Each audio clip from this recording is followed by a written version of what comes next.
Donner de la voix. C'est bien toute une histoire, ça, donner de la voix. Ça fait du bien de chanter, n'est-ce pas? Moi, chanter, c'était toute ma vie.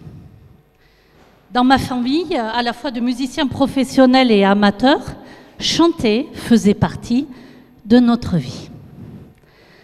On chantait à table, on chantait dans les baptêmes, on chantait dans les mariages, dans les fêtes, presque tous les week-ends. Et bien sûr, chanter, c'était être vivant. C'était être important.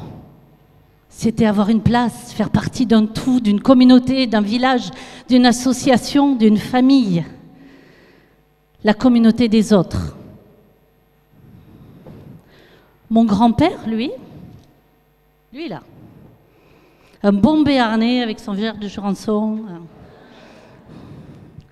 Mon grand-père, lui, il se levait, il levait le bras, comme ça. Il souriait aux anges. Et il chantait le béarn. Les complaintes de la vallée, les coquineries de la vie, avec son sourire amusé, plein de vie.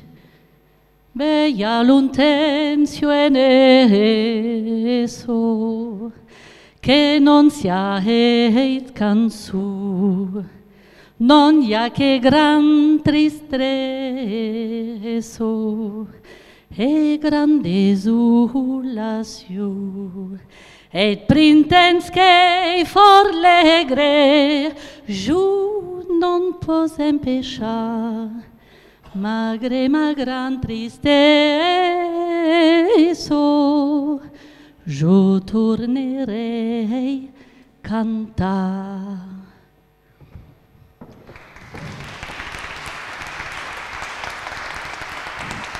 Ma mère, elle, très différente, professeure de musique. Ah, la musique était partout dans la famille. Elle disait toujours: tout le monde peut chanter et même chanter juste. Comme si c'était le symbole ultime de notre pouvoir de compétence et de compétence de soi, et surtout, que c'était sa mission de vie, de faire chanter juste et de faire chanter. Donc, haut les cœurs, que tout le monde puisse chanter, ça fera tellement du bien dans la vie. Vous imaginez un peu avec quoi j'ai grandi? Mon père, lui, en train de chanter, hein, bien sûr, vous pensez bien, avec un clin d'œil entendu, me lançait une phrase chantée. Tengo que subir al puerto. Il lançait la phrase avec un petit clin d'œil et il attendait que je réponde. Aunque yo no haya nieve. Et on continue ensemble ces chansons de la frontière espagnole. Je me souviens aussi de ce chant égoac, de ce chant basque, au mariage de mon ami François. Un moment de vie que je n'oublierai jamais.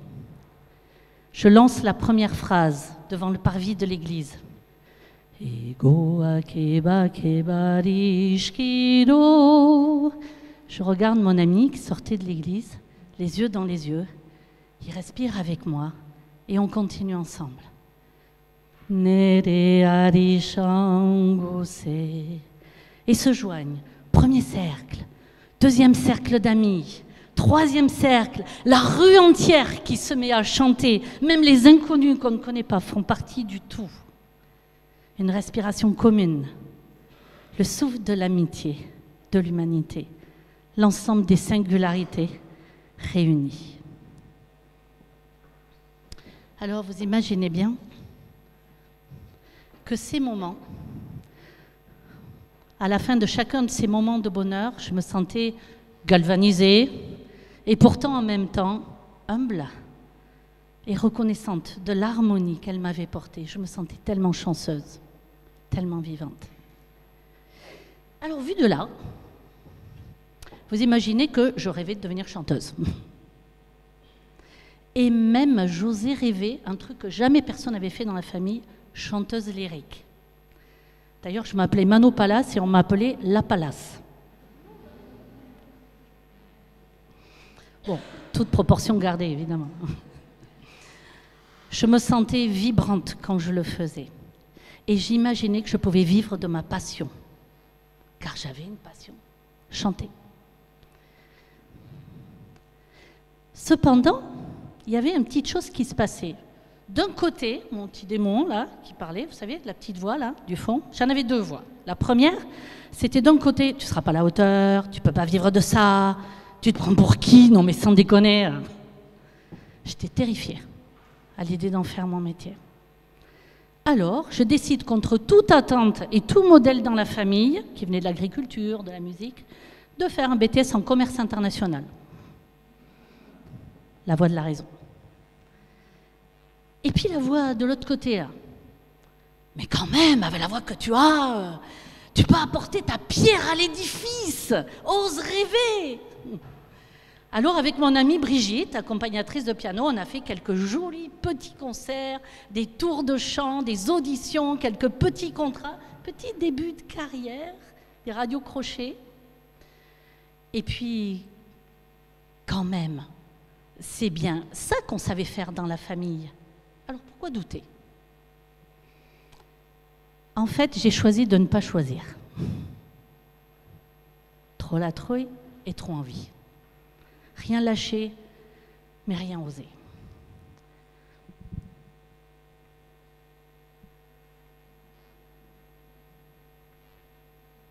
Résiste, prouve que tu existes. Cherche ton bonheur partout. Va, refuse ce monde égoïste.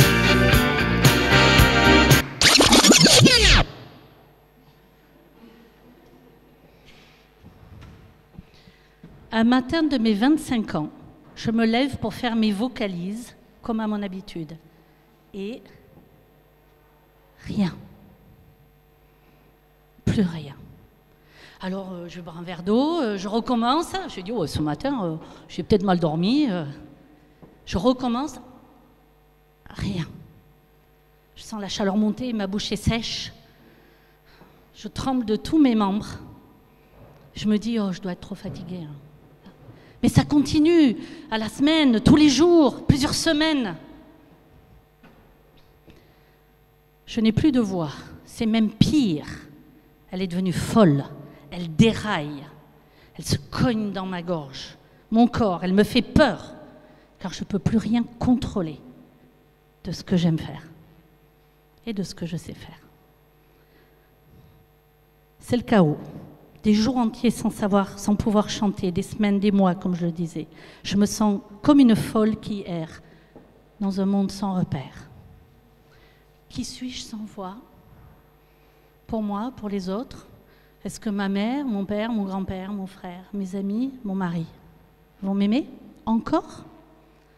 Est-ce qu'on m'entend? Est-ce qu'on me voit? Alors, j'ai vu des phoniatres, des naturopathes, un ostéopathe, et plein de médecins en pâte à ce moment-là. Il y en a des qui rialent. Hein.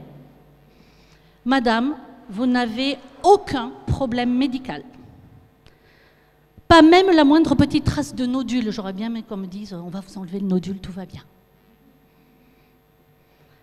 J'ai même vu une cartomancienne. J'ai même vu une astrologue. J'aurais tellement aimé qu'ils me disent que j'allais rechanter, que ça allait s'arrêter, que cet enfer allait se terminer. En vrai, j'avais perdu mon chemin et j'avais perdu ma voix. Je me sentais inutile, comme morte. Je me suis mise à croire alors que je n'existais plus dans le regard des autres. de ma famille, de ma communauté, d'amis, de musiciens. J'avais perdu ma place dans le monde. Alors c'est vrai que je travaillais déjà dans le commerce international. J'avais mon autre branche. Heureusement que je l'avais, cette sécurité. Et moi je me disais, bon, ça va aller. Je vais regarder les gens, je vais travailler avec les gens, à défaut d'aimer ce que je faisais. Puis je peux continuer de faire bouillir la marmite, payer les factures. Et puis pas dépendre de mon mari. C'est peut-être pas si mal finalement. Vous imaginez les mots? Pas si mal. Mais aussi je romps avec la musique. Parce que chaque fois que j'entendais chanter, chaque fois que j'entendais une musique qui me plaisait, c'était un coup de poignard dans mon cœur. Même ma famille, je les vois moins souvent. Et ils osent même mettre plus du tout de chant à l'ordre de nos réunions. Ils mettaient leur voix en sourdine pour pas me faire du mal. Ils avaient bien raison. Alors les jours s'enchaînaient comme des routines grises. Je deviens un robot, je m'exécute. Alors oui, bien sûr, quand même, je me lève le matin. Mais à quoi bon? Un jour, impuissant et malheureux en face de mon chaos, mon conjoint de l'époque s'assoit en face de moi et me dit « Quand tu as mal au genou, tu fais quoi ?» Je vais voir le médecin, le kiné. Et je ne m'attendais pas à l'autre question. « Et quand tu as mal à l'âme, tu fais quoi ?» Et là, stupéfaction. Je n'avais jamais imaginé ça. J'avais jamais pensé que je pouvais tout simplement avoir mal à l'âme, mal à mon cœur. Il fallait accepter de plonger au cœur et au fond de moi, finalement, là où j'avais jamais été voir, tellement les choses étaient évidentes, naturelles, étaient arrivées comme ça. Cet endroit intime où seul moi peut accéder. Ma première étape a été de me réconcilier avec moi-même. Mon corps m'envoyait des signaux d'alerte, mais maintenant j'étais prête à les entendre. Il a fallu qu'ils aillent assez loin quand même. Hein. Alors j'ai rencontré Simone Dezen, c'est comme ça que je l'appelle. Simone, c'est une thérapeute profondément bienveillante et confrontante. J'ai pris conscience que l'histoire de ma vie n'était pas seulement de chanter. Ma vie est un cadeau unique que j'ai reçu. Chanter était une manière parmi d'autres moyens de l'honorer, même si c'était ma passion. J'ai appris à m'aimer dans toutes les situations, que je chante ou non. J'ai appris à faire avec mon histoire, à la transcender. J'ai compris que j'existais pleinement, même sans ma voix de soprano. J'ai compris que je pouvais choisir de résister à la tentation de rester sur le côté du chemin, c'est-à-dire de me résigner à travailler dans le commerce international sans joie. Ça aurait été comme me mettre sur le bord du chemin. Mais aussi de rester sur des chemins que j'avais cru destinés pour moi et qui étaient ceux des autres membres de ma famille. Le chemin de reconstruction de ma voix a véritablement commencé à ce moment-là.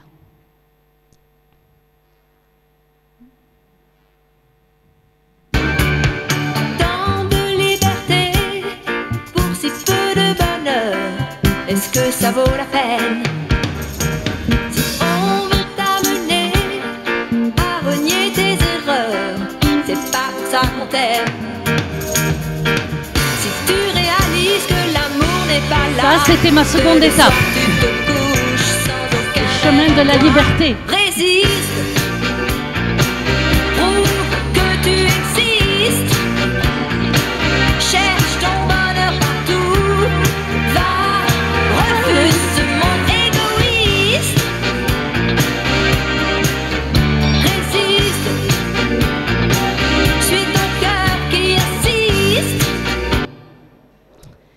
Et oui, c'est ma deuxième étape.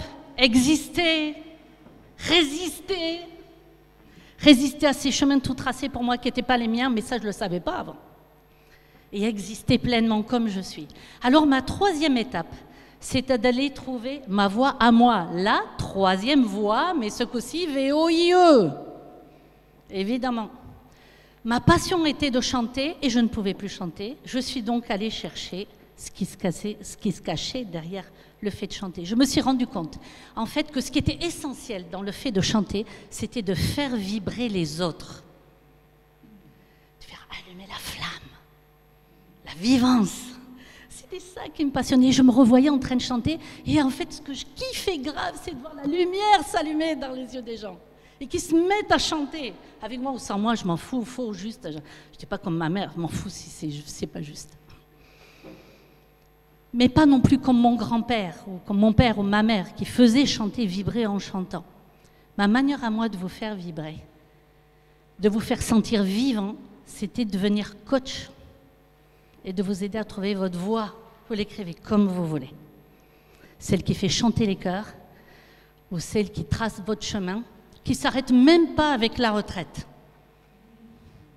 Parce que la carrière, c'est la carriérée, c'est le chemin, et je défie quiconque de me dire que le chemin de vie s'arrête avec la retraite. C'est quelque chose, moi, senior, là, qui m'en approche. Donc plus rien ne me faisait peur, plus la petite voix de la peur, plus non plus celle qui croyait que le bonheur ne pouvait se construire que d'une seule manière. Je me suis affranchie, je suis devenue vraiment moi. C'était simple, c'était clair, c'était facile de faire les premiers pas, les seconds, les troisièmes. Et nous pouvons bien sûr vivre de notre passion si on a la chance d'en avoir une et les moyens de le faire. Ce n'est pas ce que je dis pas qu'on ne peut pas. Mais aussi, on peut vivre avec passion. Et ça ouvre plein d'autres chemins. Ne restons pas enfermés dans une passion, et parfois on n'en a pas de passion. On ne la voit pas, ou on n'a pas eu cette chance-là. Donc finalement, nous pouvons aussi croire que nous devons être seulement raisonnables et sages et nous enterrer vivants, mais on peut croire aussi qu'il existe une troisième voie. En perdant ma voix, j'ai finalement trouvé ma voie, et je la vis avec passion. Et je vous aide de tout mon enthousiasme. J'irai au bout de mes rêves, tout au bout de mes rêves. J'irai au bout de mes rêves, la raison s'achève, tout au bout de mes rêves. J'irai au bout de mes rêves, tout au bout de mes rêves, la raison s'achève, tout au bout de mes rêves. Et même s'il faut partir, changer de terre ou de trace, s'il faut chercher dans l'exil l'empreinte de mon espace. Question? Non, peut-être qu'il y a des questions. Il reste du... Les dieux m'appellent les courants, nous ferons couper la tête.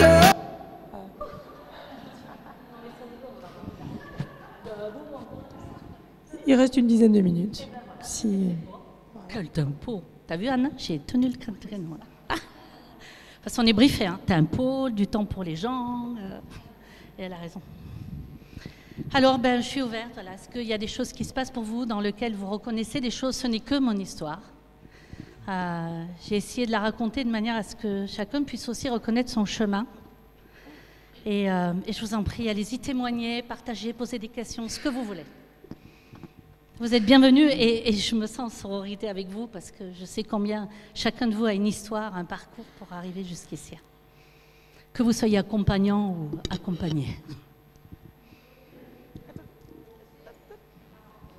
Oui, je t'entends pas sinon. On va entendre ma voix. Ah, merci.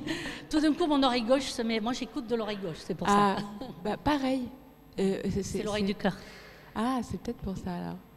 Déjà, je voulais vous remercier parce que vous avez aussi une grande capacité de narration. C'était très joli, j'ai beaucoup aimé. C'est votre histoire, mais c'est assez métaphorique aussi. D'ailleurs, c'était ça qui m'a attirée dans l'intitulé de la conférence. Et effectivement, j'ai trouvé ça intéressant que, comment dire, moi, j'ai beaucoup de passion. Enfin, j'ai cette chose-là. Je suis une artiste et j'ai pu me confronter aussi à ces mêmes moments difficiles de blocage, de remise en question, de douleur aussi, de ressentir l'incapacité à. Et j'ai ce point en commun aussi, là, finalement, à l'intérieur de ces passions-là, il y a quelque chose, l'essentiel, c'est de faire vibrer l'autre. Ça m'a beaucoup parlé. Et je trouve que c'est vraiment, enfin, comme on dit, le remède se trouve dans le poison, c'est-à-dire que c'est vraiment la clé. C'est la clé, oui, tout à fait, oui, c'est ça.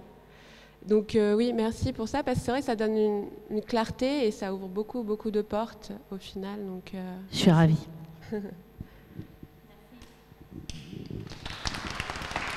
Effectivement, j'ai de plus en plus d'artistes qui viennent travailler avec moi sur le post-pandémique, qui sont cognés à cette difficulté de réapparaître sur scène, qui avaient disparu de la scène, puisqu'il n'y a plus de scène, et qui se réapparaissent dans la scène. Et il y a de plus en plus de gens dans chacun de mes groupes qui arrivent là-dessus.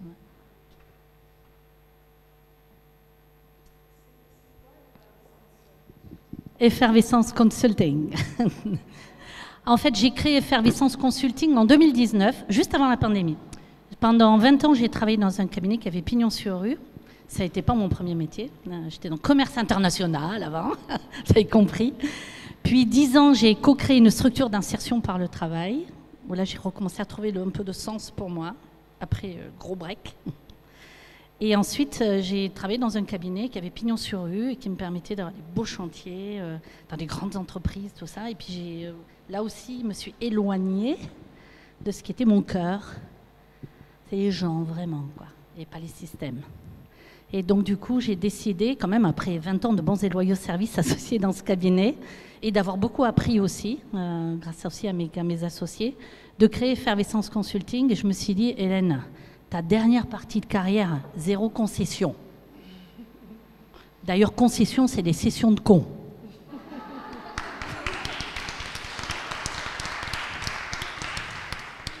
Comme les compromis, promesses de cons. Voilà. Non, vraiment, ma trace. Ce qui m'a inspiré Effervescence, c'est, voilà, moi je suis un peu... J'ai envoyé un WhatsApp groupe, un WhatsApp à je sais pas, 200 personnes que je connaissais de près ou de loin, et j'ai dit, s'il y avait un impact, un truc que tu dirais de moi, c'est quoi? Et il y en a une bonne trentaine qui ont dit effervescente. Alors j'ai dit, ça tombe bien, ça fait vibrer les cellules.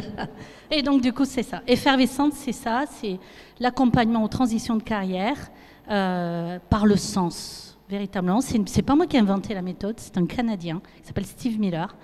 Je vais beaucoup bourlinguer dans le monde, je suis une grande voyageuse pour aller m'inspirer de plein de choses, et c'est la méthode que j'ai choisie parce que je n'ai pas trouvé de meilleure pour moi, voilà, pour enseigner. Et je forme aussi, je suis aujourd'hui master trainer, et je forme des gens aussi à accompagner de cette manière-là. J'en ai 2, une là, Myriam, et Étienne aussi, avec qui on a fait un atelier hier. Et aussi, j'accompagne des transitions dans les organisations par cette présence personnelle des gens, l'estime d'eux-mêmes. Parce que de toute façon, il n'y a pas de performance individuelle ou collective si on n'est pas d'abord dans l'estime de soi. Et du coup, je choisis mes clients. Voilà. Merci pour la question. Merci beaucoup. C'est bon? On peut en rester là. Sinon, eh bien, je vous souhaite plein d'effervescence. Merci beaucoup, Hélène.